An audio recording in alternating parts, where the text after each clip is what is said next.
உங்க வீட்ல செம்பருத்தி செடி இருக்கா? அப்போ உங்க வீட்ல ஒரு மிகப்பெரிய புதையல் இருக்குன்னு அர்த்தம். ஆமாங்க. நாம் தினமும் கடந்து செல்லும் இந்த ஒற்றை பூவுக்குள் நவீன அறிவியலும் ஒட்டுமொத்த பிரபஞ்சத்தின் ரகசியங்களும் அடங்கியிருக்குன்னு சொன்னா உங்களால் நம்ப முடியுதா? வாங்க, செம்பருத்தியின் ஆழமான பக்கங்களை பார்ப்போம். முதலில் இதன் அமைப்பை பார்ப்போம். செம்பருத்தியின் 5 இதழ்கள் மற்றும் அதன் மையத்தண்டு என அனைத்திலும் பிரபஞ்சத்தின் கணித விதியான தங்க விகிதம் கோல்டன் ரேஷியோ ஒளிந்துள்ளது.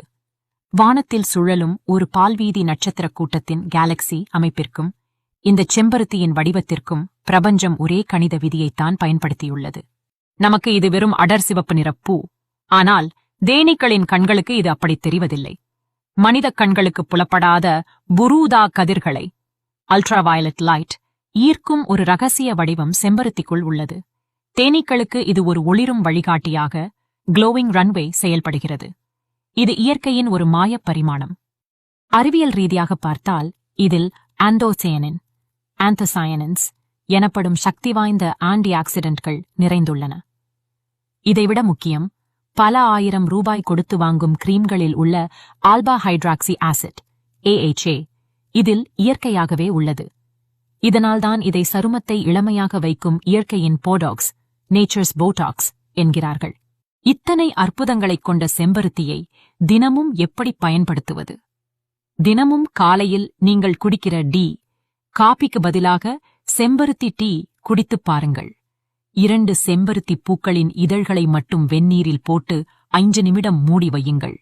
இதழ்களின் சாயம் இறங்கியதும் வடிகட்டி சிறிதளவு எலுமிச்சைச் சாறும் தேனும் கலந்து குடித்து வாருங்கள். இது உடலின் நச்சுக்களை வெளியேற்றி டீடாக்ஸ், இரத்தத்தை சுத்திகரிப்பதோடு மன அழுத்தத்தையும் ஆங்ஸைட்டி குறைக்கும். செம்பருத்தி இலையின் மருத்துவ குணங்கள் மற்றும் பயன்பாடு. கூந்தல் வளர்ச்சி, முடி உதிர்வதை தடுத்து தலைமுடியை அடர்த்தியாகவும் கருமையாகவும் வளரச் செய்யும். இளநரையை கட்டுப்படுத்தும். உடல் குளிர்ச்சி, இயற்கையாகவே குளிர்ச்சித் தன்மை கொண்டது என்பதால் உடல் சூட்டை தணிக்கும். பொடுகு மற்றும் வறட்சி, உச்சந்தலையில் உள்ள வறட்சியைப் போக்கி பொடுகுத் தொல்லையை முழுமையாக நீக்கும்.